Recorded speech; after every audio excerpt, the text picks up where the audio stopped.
चलिए, पिछले क्लास में हम लोगों ने इंक्लूड के बारे में पढ़ा था कि इंक्लूड क्या है, कैसे काम करता है और हमारे कोड में सबसे पहले इंक्लूड ही क्यों लिखा जाता है।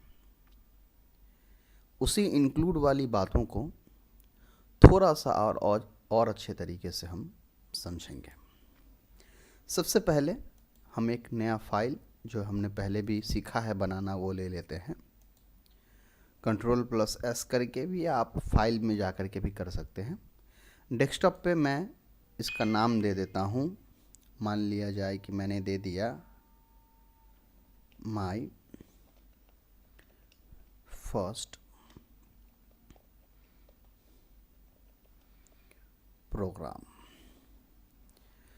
मैंने माई फर्स्ट प्रोग्राम दे दिया, सेव कर देता हूँ। डेस्कटॉप पर एक फ़ाइल जो है वो बन करके आ गया होगा माई फर्स्ट प्रोग्राम के नाम से। अब इसमें ऐसा करना है कि जो नॉर्मल सिंटेक्स है वो हम लिख लेते हैं।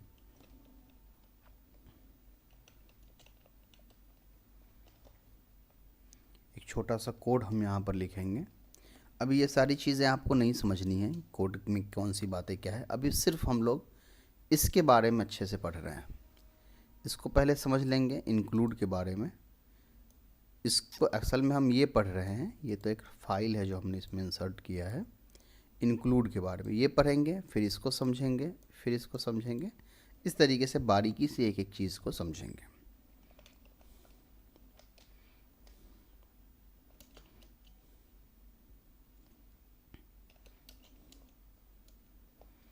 मैं यहाँ पे कुछ भी लिख दे रहा हूँ, जैसे मैंने आई एम न्यू लिख दिया।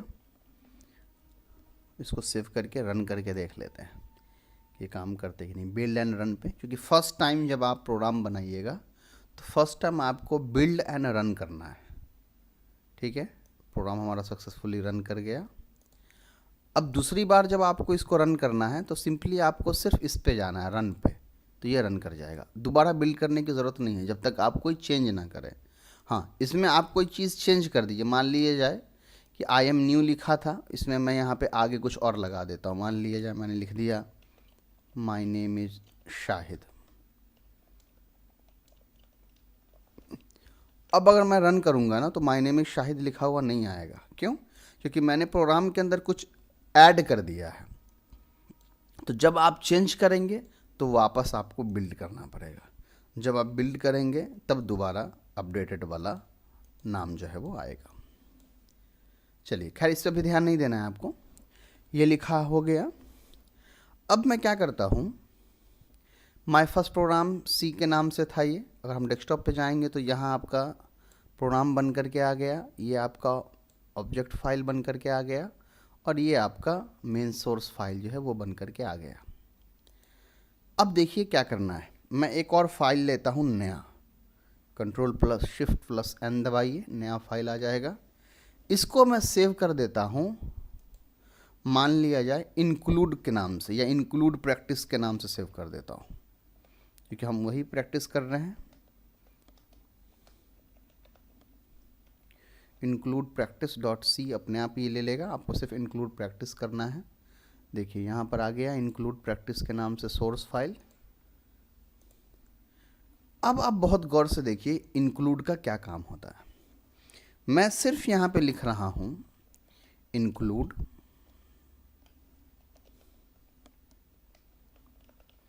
माई फर्स्ट प्रोग्राम .c, इतना मैंने लिखा।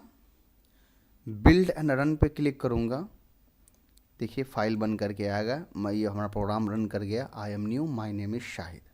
अब आप गौर करिए कि ये जो I am knew my name is Shahid है, ये एक्चुअल में इस प्रोग्राम का कोड है, इसका कोड है। लेकिन रन कहाँ हो रहा है? इस प्रोग्राम के अंदर। हालांकि इसके अंदर मैंने कुछ नहीं लिखा हुआ है। अभी जो कोड मैंने रन किया है, इसको फिर से समझिए। अभी जो कोड मैंने रन किया है ये कौन सा कोड है? इंक्लूड प्रैक्टिस वाला कोड है। इसको मैं पहले कट कर देता हूँ और अब समझिए। अभी जो मैंने कोड रन किया है ये था इंक्लूड प्रैक्टिस वाला। I am knew my Shahid, इसका आउटपुट आया है यानी प्रोग्राम रन करके। हालांकि मेरे स्क्रीन पे कहीं नहीं लिखा हुआ है माई नेम इज शाहिद। तो ये कहाँ से मुझे दिखा रहा है? तो ये दिखा रहा है इस फाइल की वजह से, ये जो मैंने ऐड किया है। अब इसको समझिए, यहाँ पर डेस्कटॉप पे आकर के क्या हुआ, हमने फर्स्ट जो प्रोग्राम बनाया जिसमें हमारा एक्चुअल कोड लिखा हुआ है माई नेम इज शाहिद वाला, वो ये 3 है, ये है ना। और अभी जो मैंने बनाया है वो ये 3 है। तो मैंने क्या किया कि इस फाइल को इस फाइल के अंदर लिंक किया है। तो अब क्या हो रहा है कि जैसे ही मैं प्रोग्राम को रन कर रहा हूँ, ये पहले ही समझ जा रहा है कि वो अच्छा आपने इंक्लूड किया है। फिर पूछा इसने कि क्या इंक्लूड किया है, तो मैंने बता दिया कि माई फर्स्ट प्रोग्राम इन सी, इसको आप इंक्लूड करिए इस प्रोग्राम के अंदर।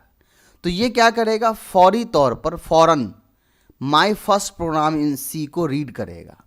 तो जब माई फर्स्ट प्रोग्राम इन सी को रीड किया तो ये चलाने पर क्या आया, इसका जो प्रोग्राम था माई नेम इज शाहिद वो बन करके यहाँ पे आ गया।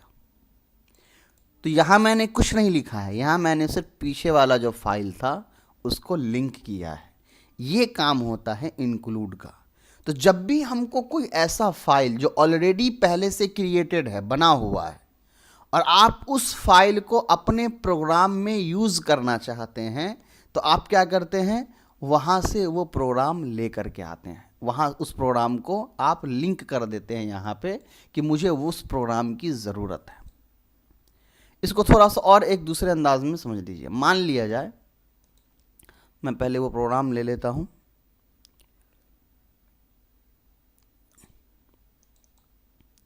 ये प्रोग्राम था, मैं क्या करता हूँ कि यहाँ पर मान लिया जाए मैं कह देता हूँ मैथ 69%। मान लिया जाए मैथ एक सब्जेक्ट है जिसमें 69% नंबर आया है।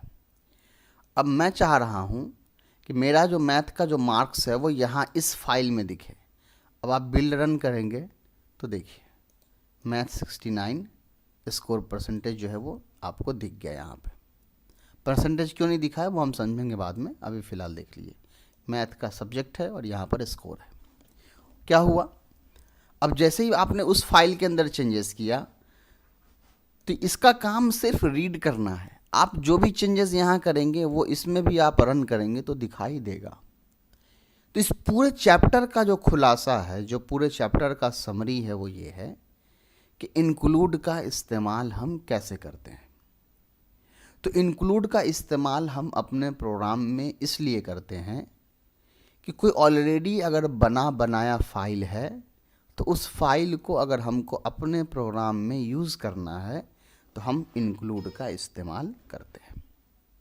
तो जब भी आपको, अब क्या होता है, जैसे कि हम लोगों ने सी प्रोग्रामिंग लैंग्वेज की एक खासियत पढ़ी थी कि इसके पास मल्टीपल फाइल्स को आप लिंक कर सकते हैं। अब होता क्या है कि जब आप 4-5 अलग अलग फाइल बनाइएगा, मान लिया जाए कि मैं इसको आपको यहाँ पर इन सब को पहले मैं कट करके हटा देता हूँ, ठीक है। डेस्कटॉप पर से भी इनको हटा देता हूँ ताकि कन्फ्यूज़न ना हो।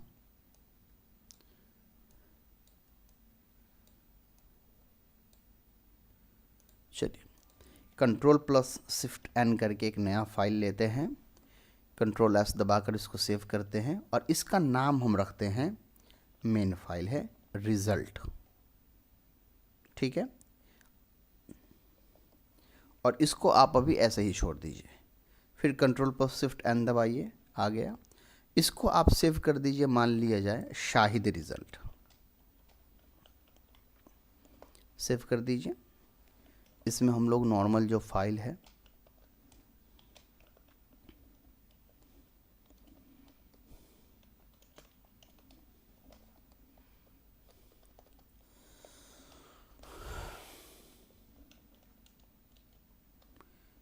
इतना आपको हमेशा लिखना है।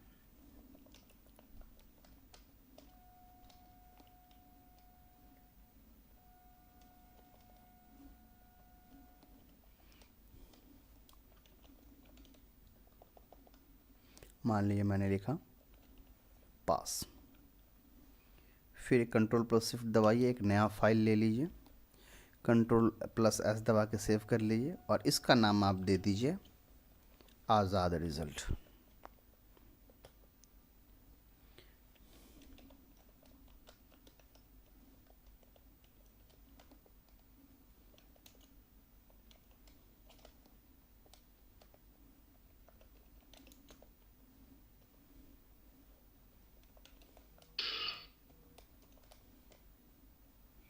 इसका मैं दे देता हूँ फेल। ठीक है, ये दो फाइल मैंने बनाया, एक शाहिद का फाइल बनाया रिजल्ट जो पास था, एक मैंने आज़ाद का फाइल बनाया जो फेल था। अब क्या करना है ज़रा वो समझिए। मैं ये चाहता हूँ कि ये जो रिज़ल्ट वाला प्रोग्राम है, इस प्रोग्राम में मैं शाहिद और आज़ाद दोनों के रिज़ल्ट को रीड कर लूँ, लिंक कर दूँ। तो आप क्या करिए, इंक्लूड करिए और यहाँ आप लिख दीजिए Shahid result dot C. Dot C क्या है, क्यों लगाते हैं, ये भी समझेंगे। अगर आप इसको अभी बिल्ड करिएगा तो ये आपका शाहिद वाला रिजल्ट दे देगा, देखिए पास। अब मुझे चाहिए कि नहीं आज़ाद का भी रिजल्ट दिखाइए, तो आप फिर एक फाइल ऐड लिख लीजिए, इंक्लूड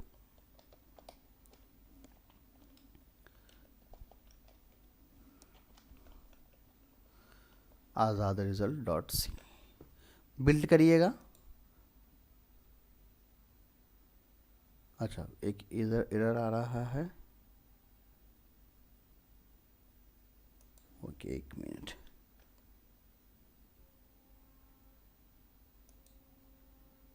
चलिए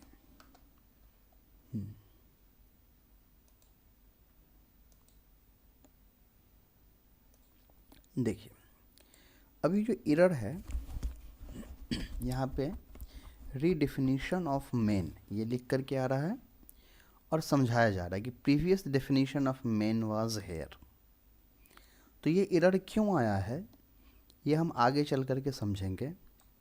फ़िलहाल सिर्फ आप इतना समझ लीजिए कि एक प्रोग्राम में एक से ज़्यादा मेन जो ये होता है फंक्शन, मेन फंक्शन, ये इसको आप यूज़ नहीं कर सकते। ये पूरे प्रोग्राम में सिर्फ एक ही बार यूज़ हो सकता है। तो अब आप कहिएगा कि यहाँ तो एक ही बार यूज़ हुआ है, तो नहीं, यहाँ एक बार यूज़ नहीं हुआ है इसलिए कि ये अभी हम लोग कौन सा खोल रहे हैं, आज़ाद रिज़ल्ट, और ये आपका है शाहिद रिज़ल्ट। मेन जो फाइल है हमारा, सबसे पहले वहाँ आ रहा है शाहिद रिज़ल्ट। तो जैसे ही ये प्रोग्राम शाहिद रिज़ल्ट को एक्सेस कर रहा है तो इसको एक्सेस कर रहा है और यहाँ ये ऑलरेडी मेन को देख पा रहा है। फिर जब वो दोबारा आज़ाद रिज़ल्ट देख रहा है तो वहाँ भी मेन मिल रहा है। तो एक ही प्रोग्राम में इसको दो मेन मिला तो उसने इसको रिजेक्ट कर दिया, क्योंकि सी के रूल के अकॉर्डिंग एक ही मेन फाइल होता है। फिलहाल अभी आपको इस पे नहीं समझना है, मेन जब हम पढ़ेंगे, अभी हम सिर्फ इंक्लूड वाला पढ़ रहे हैं तो इंक्लूड पे ध्यान दीजिए। बाकी ये जो चीज़ें हैं नहीं समझ में आए कोई बात नहीं है। ये हमारा मेन फाइल है जहां हमको रिज़ल्ट चाहिए था, शाहिद का रिज़ल्ट चाहिए था और आज़ाद का रिज़ल्ट चाहिए था। मगर अभी जो प्रोग्राम है अगर हम इसको बिल्ड करें तो ये बिल्ड नहीं होगा मेन की वजह से। तो कुछ वक्त के लिए क्या करिए, आप आज़ाद वाले रिज़ल्ट को यहाँ से हटा दीजिए और अगर अभी हम इसको रन करें तो ये रन करेगा, आ गया पास। तो रिज़ल्ट, अभी हम लोग रिज़ल्ट फाइल को ऑन कर रहे हैं। रिज़ल्ट फाइल ऑन होते ही यानी कि रन होते ही शाहिद वाले रिज़ल्ट पे गया, शाहिद वाले फाइल पे आया और उसने इसको रन करके रिज़ल्ट दे दिया। और जब आप यहाँ आज़ाद लगाएंगे तो प्रॉब्लम आ रही है, लेकिन अगर आप शाहिद को यहाँ से हटा दें तो ये सक्सेसफुली रन कर जाएगा और आज़ाद वाला जो रिज़ल्ट है फेल का ये आपको दे देगा। लेकिन ये दोनों एक साथ वर्क क्यों नहीं करेगा, क्योंकि दोनों के अंदर मेन फाइल है ना, मेन फंक्शन दोनों के अंदर है। तो रिज़ल्ट वाला जो सी मेन फाइल है ये एक ही मेन फंक्शन को एक्सेस कर सकता है, ले सकता है। या तो ये शाहिद के मेन को लेगा या आज़ाद के मेन को लेगा। और सी प्रोग्राम हम जानते हैं कि ये सीक्वेंस में काम करता है। तो सबसे पहले हमने शाहिद का बोला है मेन लेने, तो ये शाहिद वाला मेन लेगा और आज़ाद वाला रिज़ल्ट जो है वो गलत छोड़ देगा। चलिए, तो दोनों में से एक ही मेन को ये लिया, एक मेन को नहीं लिया। तो अब इसका सॉल्यूशन क्या है? तो सॉल्यूशन पे अभी आपको नहीं जाना है, मैं सिर्फ इंक्लूड के कॉन्सेप्ट को समझाने के लिए इस प्रोग्राम को थोड़ा सा आगे राइट कर देता हूँ। आपको वहाँ नहीं जाना है। पूरे हमारे चैप्टर का जो समरी था वो ये था कि आपको इंक्लूड समझाना था कि इंक्लूड का क्या काम होता है। तो इंक्लूड का सिर्फ इतना काम है कि जो फाइल ऑलरेडी आपके पास बना हुआ है उसी फाइल को आप दोबारा अपने किसी और फाइल में, अपने किसी और प्रोग्राम में यूज़ करना चाहते हैं तो वहाँ पर आप इंक्लूड का इस्तेमाल करते हैं। इसको बनाने के लिए हम क्या करेंगे कि ये जो मेन फंक्शन है ना, इसको आप चेंज करके कोई और नाम दे दीजिए। जैसे मैं इसका नाम दे देता हूँ वाइड आज़ाद, और इसका नाम मैं दे देता हूँ वाइड शाहिद। और रिज़ल्ट वाले में अब देखिए, इस प्रोग्राम में कहीं भी मेन फंक्शन नहीं है, है ना। तो अब हमको एक मेन की ज़रूरत पड़ेगी। तो एक मेन जो हमारा है, यहाँ पे देखिए एक मिस्टेक क्या आ रहा है। चलिए, एक मेन की ज़रूरत पड़ेगी तो हम वो मेन फोल्डर में बना लेंगे। हमारा जो जहाँ पे हमको रिज़ल्ट चाहिए दोनों आदमी का, हम यहाँ पे मेन ले लेते हैं। अभी इस पर ध्यान नहीं देना है कि मैं कैसे कर रहा हूँ ये सारी चीज़ें। अभी सिर्फ आपको इंक्लूड समझना था। ये प्रोग्राम मैं सिर्फ रन करके दिखा दे रहा हूँ कि कैसे वर्क करेगा, समझेंगे इसको बाद में।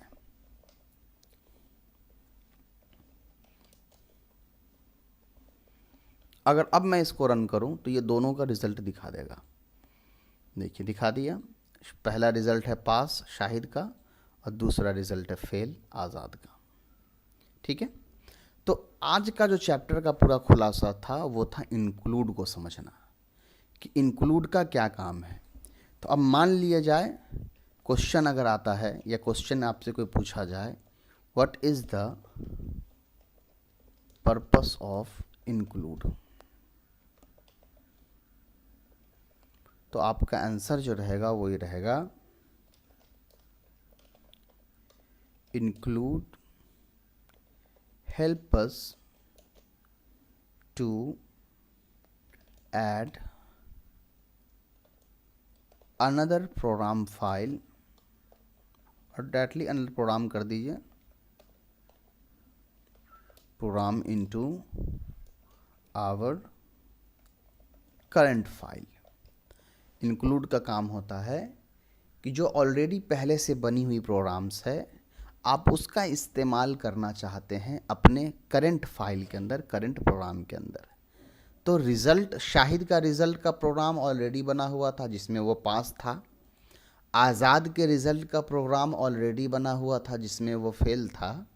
और अब मुझे दोनों स्टूडेंट के रिज़ल्ट चाहिए थे एक स्क्रीन पे कि कौन पास है कौन फेल है। तो मैंने एक ही स्क्रीन पे शाहिद के रिज़ल्ट को भी देख लिया, आज़ाद के रिज़ल्ट को भी देख लिया। तो ये काम आपका होता है इंक्लूड का। उम्मीद है कि इंक्लूड को आप बहुत अच्छे से समझ चुके हैं। अब जो हमारा नेक्स्ट प्रोग्राम है, हमारा जो मेन प्रोग्राम का जो सिंटेक्स था वो था आपका इंक्लूड stdio.h, और उसके बाद हम लोगों ने पूरा प्रोग्राम लिखा था। ये सिंटेक्स है आपका सी प्रोग्राम का, इतना होता ही होता है ना। तो इस सिंटेक्स में से हमने हैश इंक्लूड को पढ़ लिया है। नेक्स्ट क्लास में हम लोग stdio.h को पढ़ेंगे कि ये होता क्या है, इसका यूज़ क्या है। उसके अगले क्लास में हम पढ़ेंगे मेन के बारे में, फिर रिटर्न के बारे में। तो प्रोग्राम के जब ये सारे चीज़ों को हम समझ जाएंगे, सिंटेक्स को समझ जाएंगे, तब हम प्रोग्राम को बनाना शुरू करेंगे और समझेंगे। तो एक एक प्रोग्राम में लिखी हुई एक एक चीज़ को जब बारीकी से आप समझ जाइएगा तो सी आपको आसान लगने लगेगा। जैसे इंक्लूड लिखा हुआ है, इंक्लूड के मकसद को और पर्पस को आप बहुत अच्छे से समझ चुके हैं। अब उसका stdio.h को पढ़ेंगे, इसके अलावा कोनियो एच होता है और क्या क्या होता है वो सब जब आप देखेंगे तो आपको इनका असल काम समझ में आएगा और इसका डिफरेंस समझ में आएगा। तो चलिए, कोई बात नहीं है, अगले क्लास में हम लोग stdio.h के बारे में अच्छी तरीके से समझेंगे। चलिए, बहुत बहुत शुक्रिया आपका।